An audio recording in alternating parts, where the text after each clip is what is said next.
A pesar de los enormes esfuerzos de la comunidad internacional, en todo el mundo hoy se siguen utilizando niños como carne de cañón, también aquí en América Latina.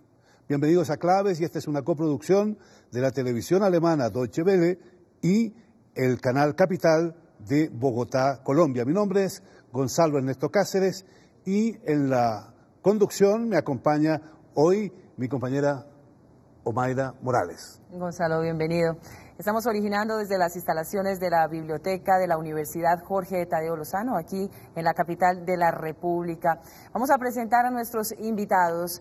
Saludamos entonces a Rocío Rubio, politóloga y antropóloga de la Universidad de los Andes. Ha sido consultora para la OIM, Organización Internacional para las Migraciones, PNUD, UNICEF y DPN, Departamento Nacional de Planeación en Políticas Públicas y Enfoque Diferencial, Niños, Mujeres y Grupos Étnicos. Bienvenida. Omaira, gracias por tu invitación y gracias a ustedes y al programa por visibilizar un delito que pasa silencioso en los conflictos armados internos. También saludamos a Rami Shahzomani, canadiense iraní, representante de la ONG internacional World Shield Holland. En Colombia desde el 2010 fue director de esta ONG en Afganistán y en la República Democrática del Congo en el periodo 2006 y 2008. También bienvenido. Muchas gracias por la invitación. Saludamos también a Hilda Beatriz Molano Casas. Ella es abogada, coordinadora de la Secretaría Técnica de la Coalición contra la Vinculación de Niñas, Niños y Jóvenes al Conflicto Armado en Colombia, COALICO.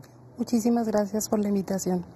Finalmente está con nosotros Silvia Parra. Ella es comunicadora y periodista de COALICO, Coalición contra la Vinculación de Niños, Niñas y Jóvenes al Conflicto Armado en Colombia. Todos bienvenidos. Muchas gracias. Bienvenidos todos también de mi parte.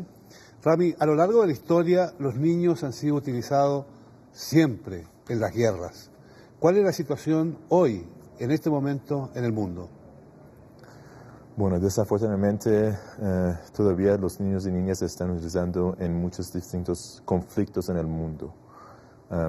Tenemos en Congo un conflicto que están utilizando los niños y niñas. También vemos en, por ejemplo, Siria y en distintas partes de Colombia también este fenómeno existe. Y este es un tema que está bien bajo perfil, que no muchas personas quieren hablar y conocer y ayudar a cambiar la situación para los niños y niñas. Pero ha seguido desde siempre. ¿Y por qué el tema tiene tan bajo perfil? ¿Por qué no lo tratan los medios? ¿Por qué no hay una preocupación mayor en relación con este drama de miles de niños usados en la guerra? Creemos que los niños en la guerra son perpetradores y no víctimas de múltiples delitos. Son víctimas del delito de reclutamiento ilícito, son víctimas de no haberlos protegido de sus derechos de protección, son víctimas de no haberlos protegido de la participación en los conflictos, son víctimas de un crimen de guerra y aunque, como dirían los abogados, taxativamente no está el delito en los crímenes de guerra, pues uno se pone a pensar los impactos, los daños, las afectaciones que genera el reclutamiento en niños y sin duda es un crimen de lesa humanidad cuyas huellas digamos que es un delito que no acaba hasta que el niño no deja el grupo armado, sino que sus huellas van mucho más allá de una vez se ha dado la desvinculación de un niño, de una niña o de un adolescente, en una etapa vital, en donde a veces creemos que los niños son más como un objeto de transacción que unos sujetos reales de derechos. ¿Por qué los pactos, los acuerdos internacionales no se respetan en los diferentes países frente a este tema de la protección de los derechos de los niños y las niñas? El problema es que en el caso de los actores armados, por lo general ellos no están reconociendo que son obligaciones aplicables para ellos. Finalmente los actores armados se están pensando en contra del régimen constitucional instituido. En esa medida, ellos en principio dirían no tenemos obligaciones con los pactos internacionales, no tenemos obligaciones con la Convención de los Derechos del Niño porque finalmente es un compromiso de estados que no les aplica a ellos. Pero de todas maneras el tema sí está incluido y está llamado al cumplimiento por parte de los actores armados en el marco del derecho internacional humanitario, que sí es pues finalmente la humanización de los conflictos y que allí tanto actores legales como ilegales están llamados al cumplimiento por esa vía. Son varios los países del mundo que en la Asamblea de las Naciones Unidas, que en las organizaciones internacionales han actuado para dar una legislación internacional que ayude a terminar con el drama de los niños que están en la guerra. ¿Qué podrían hacer los países latinoamericanos para apoyar de manera que este drama de los niños termine en algún momento? Para nosotros es muy importante que se tome una posición de mayor seguimiento desde la región para lo que pasa con los niños y las niñas en Colombia. Creemos que es precisamente en el rol de los países en el ámbito internacional que hemos conseguido avances significativos en el reconocimiento de la situación en el país y precisamente el hecho de que desde la región pudiera haber una posición un poco más proteccionista de los niños y las niñas que han sido afectados por el conflicto en Colombia y sobre todo un reconocimiento en lo internacional y en los espacios donde se discute la situación de los niños afectados por los conflictos armados en el mundo, creemos que puede ser un valor significativo y agregado para la respuesta de nuestro Estado en esta situación. Rami, ¿por qué los niños terminan en la guerra? ¿Por qué se convierten en presa fácil? ¿Qué tareas desarrollan? ¿Qué roles cumplen en el ejercicio de la guerra? Uno es falta de oportunidad en sus regiones, especialmente regiones rurales. No hay suficiente también respuesta estatal en estas regiones para estos niños y niñas. Y también puede ser abuso en su familia, abuso en la escuela. Las razones que ellos y ellas puedan entrar los distintos grupos armados. Y hay muchas distintas razones todavía que no hemos tocado. Y los roles que juegan los niños y niñas son diferentes también. Son combatientes, algunos son portadores, otros juegan roles de buscar información para los distintos grupos. Los roles también son muy distintos. No hay un rol que se dedique a los niños y niñas, pero distintos roles. Y desafortunadamente hay muchos abusos de los niños y niñas también dentro de los grupos, abusos sexuales, violencia contra ellos y ellas.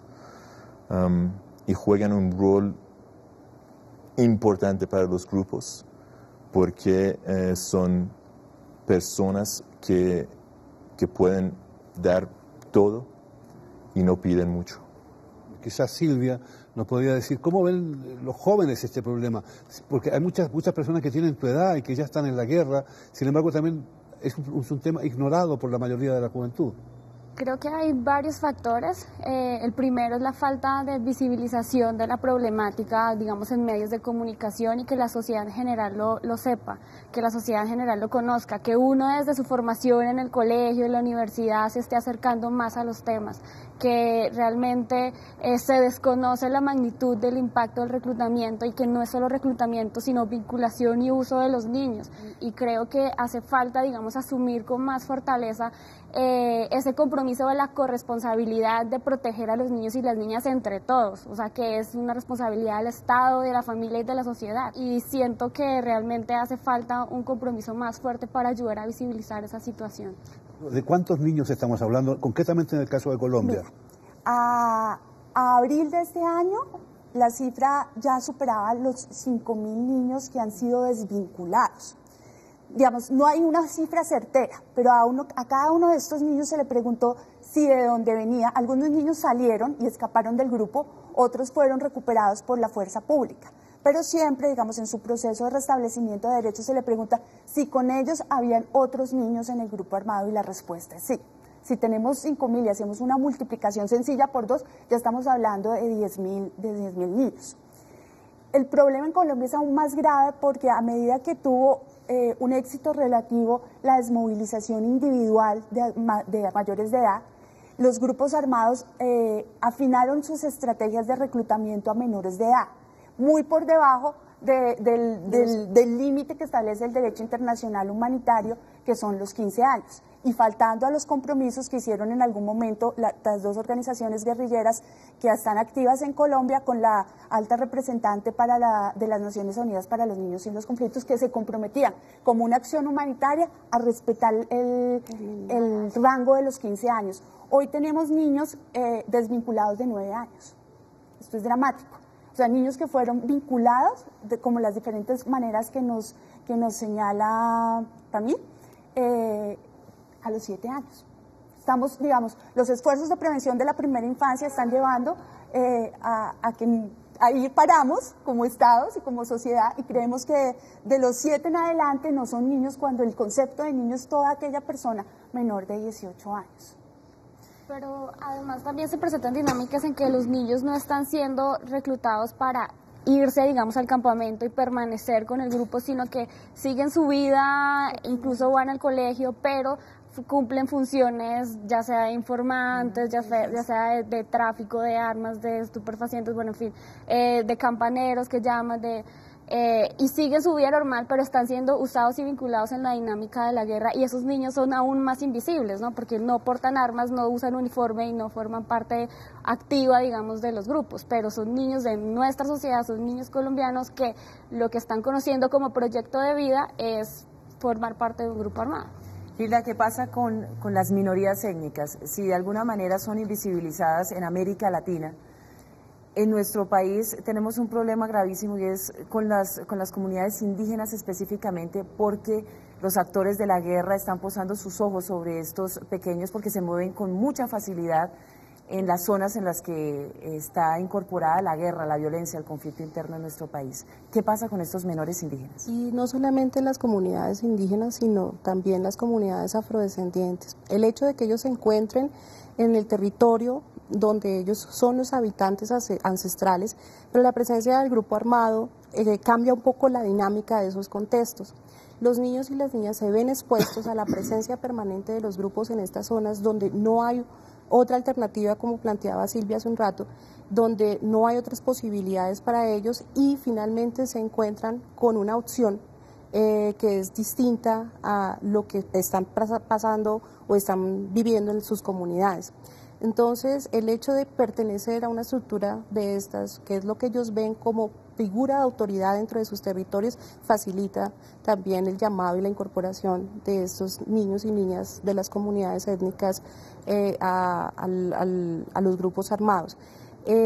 Obviamente, como usted planteaba, es una facilidad adicional que tienen los niños que conocen el territorio, que se manejan por las montañas y selvas de este país, donde precisamente es el lugar de residencia permanente de los grupos armados para facilitar su accionar. En esa medida, pues se convierten en piezas dentro del grupo que pueden ser claves al momento de del poder montar o el poder definir las estrategias militares. Y, por ejemplo, cuando se conoce el territorio y ellos saben por dónde se está dando la dinámica del territorio, pues facilitaría las acciones, por ejemplo, contra un objetivo militar que ellos tengan planteado dentro del conflicto. Los niños están en los ejércitos irregulares, grupos armados, grupos guerrilleros, también en grupos criminales, que han estado vinculados a guerrillas, ahora no de izquierda, sino que de derecha, si es que se pueden utilizar todavía los términos derecha e izquierda, y también en algunos ejércitos regulares del mundo. Vamos a leer una cifra que creo que es importante para usted que está mirando este programa, escuchando lo que estamos diciendo, saber cuál es el contexto internacional en el cual nos estamos moviendo. Miren lo que dicen las cifras. Solamente en la última década, la guerra ha cobrado las vidas de 2 millones de niños. Otros 6 millones han quedado heridos o discapacitados de por vida. 1 millón se ha convertido en huérfanos. Hoy día se estima que se ha enrolado a más de 300.000 niños en grupos de milicia y ejércitos, y se les ha forzado a portar armas. Esta es una situación realmente dramática, o sea, todos debiéramos preocuparnos de esto, los gobiernos, las personas en particular. ¿Qué podemos hacer para movilizar la conciencia en relación con este drama? Bueno, yo pienso que cada uno y una tiene un rol de jugar en este proceso. En realidad, yo pienso que las personas tienen que dar cuenta de lo que está pasando en su país propio, en principio, y en el mundo en realidad, porque los niños y niñas colombianos no son solamente colombianos, son del mundo. Y yo pienso que también tenemos que pedir a nuestros gobiernos dar una respuesta que ayude a cambiar la situación para la población. Ustedes estarán hablando por qué utilizan los niños y niñas indígenas o afrodescendientes. Bueno, miramos un poco la historia de injusticia contra estas poblaciones. es una de las razones por qué estas poblaciones sienten también porque tienen que luchar contra esta injusticia. Y si hay una respuesta real que permite estos niños y las comunidades salen de su situación grave, yo pienso que va a cambiar la situación de conflicto y la vinculación de los niños y niñas en conflicto. Y esto pasa en todo el mundo, desafortunadamente. En muchos países donde hay un conflicto, la situación es el mismo. Y la población tiene que pedir a ellos mismos qué tipo de sociedad queremos, en qué país queremos vivir. Creo que este programa es importante para darle visibilidad y para que muchos que están en sus casas conozcan que en este momento hay niños en la guerra, niños portando fusil, vistiendo de camuflados, niñas utilizadas como esclavas sexuales o en matrimonios serviles con sus comandantes. Entonces creo que estos programas son claves, parte de la tarea que hay que hacer, pero también hay que trabajar en los contenidos de los medios de comunicación. Se ha mostrado que la guerra es una suerte de juego y se ha creado una estética y una ética del guerrero. Y no hay filtros para que los niños vean estos programas, y para muchos cuando uno se entrevista con niños desvinculados decían, no, es que a mí me gustaba el uniforme, no, es que a mí me gustaban las armas, es que era más fácil enamorar de uniforme.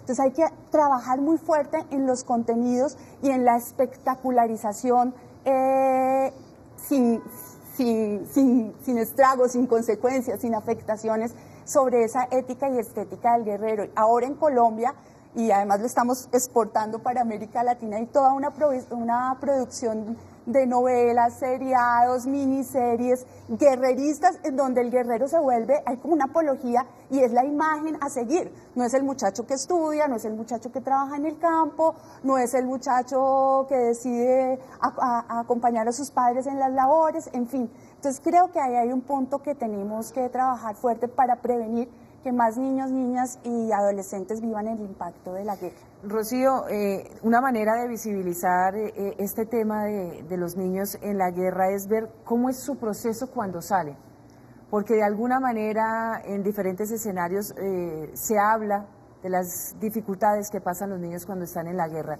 y de la palabra a la práctica siempre habrá una distancia profunda. ¿Cómo es ese proceso de desvinculación? Hay un programa de atención especializada a cargo del Instituto Colombiano de Bienestar Familiar que atiende a los niños desde una perspectiva de víctimas. El mandato va hasta los 18 años y hay transiciones conflictivas sobre estos jóvenes porque es un proceso largo. Desaprender la guerra en una etapa tan vital del ciclo de vida como es la infancia y la adolescencia no es una tarea fácil. Rehabilitar a estos niños, incluirlos en la sociedad civil, es todo un proceso, y más cuando países como el nuestro el conflicto no ha cesado y los grupos armados al margen de la ley están al acecho de reclutarlos, valga la cacofonía que acabo de decir. Entonces hay que generar entornos protectores, blindarnos, hacer red, pero te aseguro que si alguien te dice, ¿le darías trabajo a un muchacho desvinculado? El empresario en su 99.9% dice, no, por favor. Pero si le preguntas al mismo empresario, ¿usted quiere la paz? Sí, claro, yo quiero la paz. Silvia, hay que hacer conciencia, decimos, para que la gente actúe, se pronuncie, para que los medios tomen este como un tema fundamental, un tema trascendental para la vida de países como Colombia, por ejemplo. Hay organizaciones, desde luego, que están trabajando, la tuya es una de ellas. ¿Qué pueden hacer ustedes? ¿Qué hacen? ¿Cómo trabajan? Cuéntanos cómo la gente les podría ayudar. Hay 3 estrategias de trabajo claves que son trascendentales, digamos, para elevar el tema en la agenda pública y en la agenda social. La primera es observación y monitoreo, y es a través de un proceso de investigación. Nosotros tenemos el Observatorio de Niñez y Conflicto Armado, que además, digamos, da impulso a una de las herramientas que creó el Consejo de Seguridad de Naciones Unidas, que es la Resolución 1612, que se aplica de manera parcial acá en Colombia, que busca hacerle monitoreo y reporte a la situación de los niños acá en Colombia. Nosotros, a través del observatorio, lo que hacemos es dar cuenta de las situaciones, compartimos la información. También trabajamos en el fortalecimiento de capacidades locales con maestros que son, digamos, agentes protectores de los niños, con organizaciones sociales de base y con los mismos jóvenes, porque muchas veces, digamos, hay que aprender a reconocer el riesgo y la situación, pero también se desconocen las herramientas de protección, los mecanismos de denuncia, bueno, en fin, y la exigibilidad. También es importante insistir en la exigibilidad, ¿no? De exigirle al Estado que haga acciones de prevención, que no sean necesariamente prevención a través de la militarización, porque muchas veces se entiende la prevención como enviar solamente al ejército a militarizar el territorio y eso se genera, es otro factor de riesgo, ¿no? Qué bueno que estés con nosotros, Silvia, porque realmente esto a uno le da esperanzas. Hay gente que mientras muchos ignoran, hay sí quienes están trabajando y habría que apoyarlos. Gilda, ¿cómo el tema de los niños en la guerra, específicamente en Colombia, donde estamos viviendo un escenario muy particular, diálogos que se desarrollan en La Habana, Cuba, para concretar el proceso de paz en nuestro país, cómo este tema de los niños en la guerra se está incorporando a esa agenda de diálogos? Bueno, en ese sentido para nosotros como coalición es una preocupación, de alguna manera, la ausencia visible del tema en la mesa de negociación. En pregunta abierta al presidente de la República, la coalición le preguntó cómo iba a ser abordada la situación de los niños afectados por el conflicto con las FARC y se nos ha contestado a través del Alta Consejería para la Paz que este va a ser uno de los temas prioritarios en el 5º punto de la agenda, que es víctimas. Entonces, sí nos parece muy importante y nos preocupa el hecho de que en ese momento pues no se plantee la pregunta sobre un universo grande de personas que se han visto afectadas por ese conflicto directamente con las FARC, pero que también el hecho de que no se aborden abiertamente y de la manera adecuada lo que van a hacer es no permitir condiciones reales de una paz sostenible en el país, que ahí es donde nos preocupa mucho el no tener en cuenta esta temática. ¿Por qué? Porque los niños y niñas que han sido vinculados al conflicto están preparados para ser guerreros, están preparados para enfrentar el conflicto, para ser parte de la guerra. Y el hecho de que no aparezcan, de que no sea visible, de que no haya un punto claro dentro de la agenda que aborde qué se va a hacer con ellos, pues estamos dejando un caldo de cultivo para que se den condiciones de permanencia de la condición de conflicto. El otro punto que nos preocupa es precisamente lo que planteaban hace un momento sobre otras estructuras. Una cosa es lo que hoy se pueda negociar con las FARC, pero otro es lo que se está dando en el país, es la afectación de los distintos grupos armados contra los niños y las niñas. Hemos registrado en los últimos meses como hoy, si bien el reclutamiento tanto por FARC como ELN se mantiene, las mal llamadas o conocidas bandas criminales, que son las estructuras post-desmovilización de los grupos paramilitares, son de los que hoy están reclutando a los niños y las niñas, especialmente en las zonas urbanas. Y así lo han planteado varias organizaciones que hacen seguimiento sobre la situación, especialmente de desplazamiento. Entonces, ahí vemos que la situación se mantiene, no se aborda dentro de los diálogos en la mesa, pero que sí es un llamado al país a tenerlo en cuenta, porque ahí es donde va a estar en una de las claves prácticas de lograr una paz sostenible en el país. Quisiera anotar dos cosas a propósito de lo que dice Hilda, y es la preocupación y general la alerta temprana sobre los niños reclutados por las bandas criminales, las conocidas BACRIM en el caso colombiano, pero además que a diferencia de los niños de organizaciones guerrilleras no tienen un tratamiento especializado y no pueden acceder a los al derecho a la verdad, la justicia y la reparación que consagra la reciente sancionada ley de víctimas en este país. Y por otro lado, señalar que Colombia ya ha tenido una experiencia muy nefasta sobre ocultar los niños del conflicto. Nosotros acabamos de pasar por una reciente desmovilización de grupos de autodefensa o paramilitares en donde los niños no fueron entregados. Se hicieron planes de emergencia, de contingencia, se estimaba que un 30% del pie de fuerza de los grupos paramilitares o autodefensas, como los queramos llamar, eran niños menores de 18 años y esos niños no fueron entregados. De hecho, el caso emblemático de reclutamiento, que fue el de alias el Alemán, que se le imputaron comprobados 309 casos de reclutamiento, tan solo 3 niños pasaron por el programa especializado. Si hablábamos anteriormente que la rehabilitación de estos niños con atención especializada era costosa, dispendiosa, demanda de esfuerzos enormes, tanto del Estado como de la sociedad, pues ¿qué pasó con los otros niños que no fueron entregados? Es el contingente, es el recurso, es el caldo de cultivo para nuevas bandas criminales, para nuevos reclutamientos e incluso para delincuencia común. Rani, ¿qué hacen las organizaciones internacionales? Ustedes, por ejemplo, están, concretamente en el caso de Colombia, en contacto con el gobierno, hablan con el gobierno de estos temas, porque yo puedo entender que si hay unas negociaciones ahora, se fijó un punto clave, un primer punto que es considerado fundamental para el resto. Y que por lo tanto, ya hemos tenido en nuestro foro a otras víctimas del conflicto. El tema vendrá más adelante, es lo que esperamos, lo que esperamos todos, desde luego. Pero ¿qué hacen las organizaciones internacionales cuando se plantean estas situaciones? ¿Qué pueden hacer ustedes, por ejemplo? Bueno, War Child y otras organizaciones trabajamos con el gobierno, con ICBF, con el Ministerio de Educación, también el Ministerio de Cultura, para tener proyectos de prevención de reclutamiento en distintas partes del país.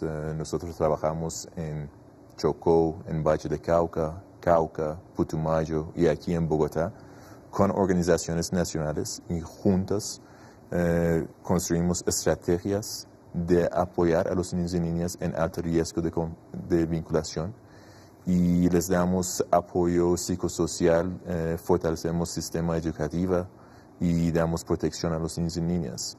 Yo quiero volver a algo que mis compañeras dijeron, y es, ¿qué podríamos hacer? Bueno, paz está negociado en Habana, pero tenemos que construirlo aquí en Colombia. Y cada uno de nosotros, la población, tiene un rol a jugar aquí. Lo que es común en todos los países donde hay un conflicto es que los niños necesitan oportunidades, los niños y las niñas necesitan apoyo de los adultos, necesitan amor de los adultos. Y yo pienso que todos nosotros en distintas partes de Colombia podemos jugar un rol en este proceso. Tenemos que ver qué rol podríamos jugar como un ciudadano colombiano para apoyar a los niños y niñas que se ven en situaciones difíciles. Y eso es como construimos paz.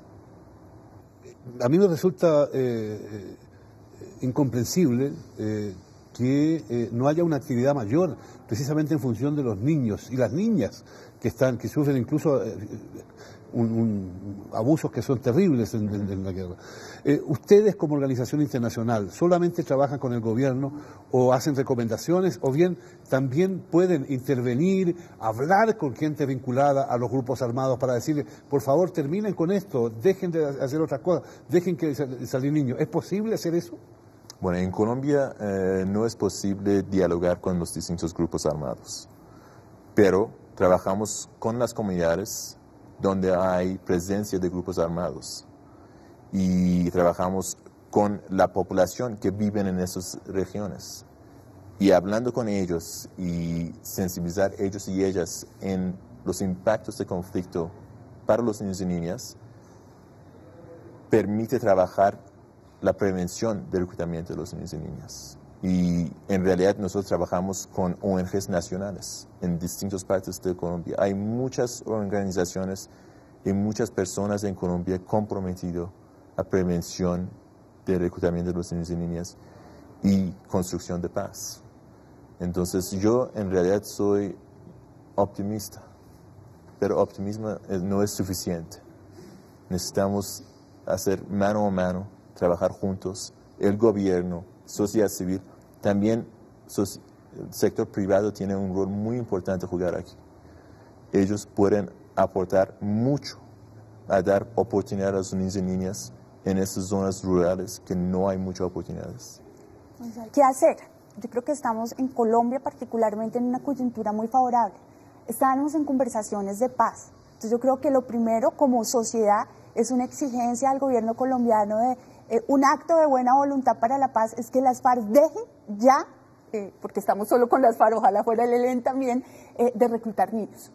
Está bien, decidimos negociar en medio del conflicto, le creemos y todos confiamos en que están en un proceso serio y una muestra de voluntad sería, desde hoy yo, FARC, me comprometo a no reclutar un niño más para la guerra. Pues estoy en un proceso de paz.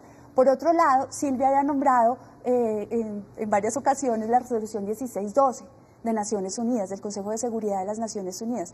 La resolución tiene el mecanismo de seguimiento y monitoreo, que pues da como el estado del arte de lo que pasa en reclutamiento, permite hacer planes de acción para prevenir el reclutamiento y atender a niños que han pasado por la experiencia trágica del conflicto, y además permite o abre la posibilidad que las agencias del sistema de Naciones Unidas entren a dialogar con los grupos y generen un mecanismo para ir sacando a los niños del conflicto. Entonces, ¿por qué no empezamos por eso? ¿Por qué esperar hasta que llegue el... ¿Y por qué no se empieza? Bueno, ahí el valor está en el escenario del gobierno, pero creo que nosotros como sociedad civil, como ciudadanos, con la corresponsabilidad que también creo que hablaba Silvia y Hilda, de ser garantes de la protección integral de los derechos de niños, niñas y adolescentes, y con la audiencia y el eco de este programa debemos empezar a exigirle al gobierno que es o ya o ya. Rocío, se requiere de medidas de sanción fuertes y contundentes a los países y a quienes violen los derechos de los niños cuando se les vincula a la guerra, como una medida drástica para ponerle punto final o por lo menos comenzar a movilizar el tema, porque una cosa es la conciencia, la participación de la ciudadanía para visibilizar este problema, pero si no hay medidas ejemplarizantes, simplemente recomendaciones internacionales. Yo creo que es necesario, y de hecho, digamos, cortes internacionales, la Corte Penal Internacional ha empezado por casos de reclutamiento, entendiendo que los derechos de los niños son prevalentes. Entonces, pues el caso de Thomas Lubanga quizás es el más paradigmático a nivel internacional. En Colombia hablábamos de 5.150 niños que han pasado por el programa de atención especializada del ICBF, y las sentencias a los reclutadores no exceden los dedos de mi mano. A mí me gustaría tener abogados en algunos países como Colombia que iniciaran ya querellas criminales contra quienes están cometiendo estos abusos contra los niños y violando además leyes internacionales. O sea, creo que eso también debería ser un camino. Pero bueno, desgraciadamente el caso de los niños no ha sido todavía tratado en toda su intensidad, y es bueno que ustedes estén muy activos en ello, pero muchos niños y muchos jóvenes también, afortunadamente, han conseguido escapar de la guerra. Hilda, ¿qué ha pasado con esos niños? Cuando logran entrar al programa de atención del Instituto Colombiano de Bienestar Familiar, entran en el programa de protección a niños desvinculados y entran en su proceso de inserción a la vida civil.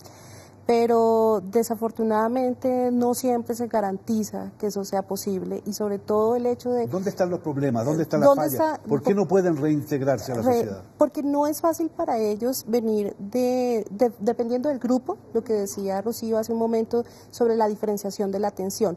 Él se puede escapar de la banda criminal, pero de pronto la oferta que le ofrece el Estado no garantiza su condición de víctima y por consiguiente no está interesado en pasar por el programa ICBF como menor de 18 años, porque no va a tener las condiciones que tendría un niño que venga de la guerrilla, de las FARC o del ELN. Sistema de responsabilidad puede quedar un sistema de responsabilidad como si fuera un delincuente juvenil común y corriente. Entonces no motiva eso a los jóvenes cuando pueden de alguna manera escaparse. Pero hay otra cosa, que cuando logran escaparse, pues también viene la pregunta de, ¿me institucionalizo? O sea, vengo de un grupo, vengo de una estructura, vengo de cumplir órdenes, ¿voy a hacerlo otra vez a través del ICBF si logro entrar al programa? Eso es una pregunta que queda al lado. Pero al mismo tiempo, por ejemplo, cuando se traslada la responsabilidad a ellos para que se escapen, una de las conductas que más persiguen los grupos armados es ese tipo de acciones. O sea, si el niño logra escaparse, pero es recapturado por el grupo armado, obviamente va a tener una sanción que por lo general es el fusilamiento. Entonces eso también hace que no sea muy incentivado el hecho de poderse desvincular o escaparse del grupo. Entonces allí tenemos grandes desafíos. Desafortunadamente no es fácil hacerle seguimiento siendo institucionalizados y estando dentro del programa, mucho más aquellos que logran escaparse de manera informal de los grupos armados y no pasan por ningún tipo de proceso de reintegración. Eso hace que pasen de un grupo a otro, pues traten de pasar la página y seguir adelante de otra manera, pero finalmente no se da el acompañamiento que requiere el sacar la guerra de los niños y las niñas. Entonces allí tenemos realmente un desafío muy grande. Esa es una de las preocupaciones, por ejemplo, en el marco de la ley de víctimas, y fue cuando se nos planteó que los niños víctimas de reclutamiento iban a ser reconocidos en el marco de esta ley cuando fueran desvinculados antes de los 18 años. Y así ha sido ratificado. Ahí viene la pregunta del cómo facilitar el hecho de que se puedan escapar de los grupos cuando no son entregados o no pueden ser capturados. Rami, en experiencias internacionales, ¿qué se conoce, hasta qué nivel un menor que ha estado inmerso en la guerra logra recuperarse? ¿Hasta qué nivel se llega? Porque por supuesto la crueldad a la que fue víctima seguirá dejando huella profunda en cada uno de estos menores. Sí, yo pienso que hay huellas grandes que se quedan con estos jóvenes, pero en realidad hay también muchos casos de los niños y niñas y jóvenes que han logrado volver a ciudadanía y ejemplos para otros jóvenes. Aquí en Colombia también sí hay problemas y algunos de los niños y niñas vuelven a los grupos, pero muchos también tienen vidas muy ejemplares para todos y todas en realidad. Entonces yo pienso que también tenemos que ver, bueno, qué ha funcionado y qué no ha funcionado. Y este vínculo de volver a sus comunidades, a sus familias, es algo que es un vacío que tenemos que ver juntos cómo llenarlo. Porque muchos de estos niños y niñas no sienten la facilidad de volver a sus comunidades, a sus familias. Y esto tenemos que ver cómo superar. Pero hay muchísimos ejemplos aquí en Colombia, en Sierra Leone, en Congo, en Uganda, en muchos otros países, de los niños recuperando su vida y construyendo sus vidas. Pero claro que nunca van a olvidar los hechos que han pasado. Y además caen en una mecánica seguramente militar que les lleva a seguir desarrollando la dependencia para seguir al servicio de los jefes guerrilleros o de los comandantes guerrilleros o de los grupos criminales de ultraderecha que han llevado adelante la misma práctica. Ahora, ¿cuál es la situación que afecta a las familias después que un niño es secuestrado o llevado a la guerra? ¿Cómo impacta en esa familia, en el núcleo familiar y en el vecindario esta realidad? Parece que me estuvieras leyendo el pensamiento, porque cuando Rami habló dije, un tema que se nos olvida a veces por concentrarnos solo en el niño es el entorno familiar. Y la familia juega un papel muy dual, porque a veces la familia es expulsora de los niños a la guerra. Cuando uno habla con niños desvinculados, aunque han pasado por la guerra, dicen, no, es que a mí me maltrataban, a mí me explotaban económicamente, ¿cierto? A mí me violaban en mi familia. Entonces ahí hay un trabajo con la familia importante, pero también hay familias muy protectoras que deciden abandonar su tierra, sus cultivos, sus animales y desplazarse para evitar que los niños sean reclutados. Cuando la familia, a pesar de sí misma, digamos que sí es una familia protectora, pero que pues tuvo que dar un hijo a la causa, la familia en el territorio se vuelve un objetivo militar y queda, si el territorio está controlado por el grupo que se lo llevó, la familia tiene una coexistencia, no una convivencia, pero sí una coexistencia más o menos pacífica con sus vecinos y con la comunidad. Pero si el territorio de donde sacaron al niño y donde se encuentra ubicada la familia está en una disputa entre diferentes actores, la familia se convierte en un objetivo militar. Pero además de eso, cuando un niño logra salir, o cuando se termina el conflicto por alguna razón u otra, porque o hay alguna desmovilización, resulta que nos encontramos en que hay países donde los niños luego continúan ligados a grupos armados que realizan labores vinculadas al narcotráfico o tareas criminales. En ese sentido, Silvia, ¿cuán dramática es esta realidad, sobre todo cuando miramos lo que pasa, por ejemplo, en Guatemala o en otros países centroamericanos, esta vinculación en niños que han estado en tareas de violencia, sirviendo a ejércitos irregulares y que pasan después a servir a grupos de narcotraficantes?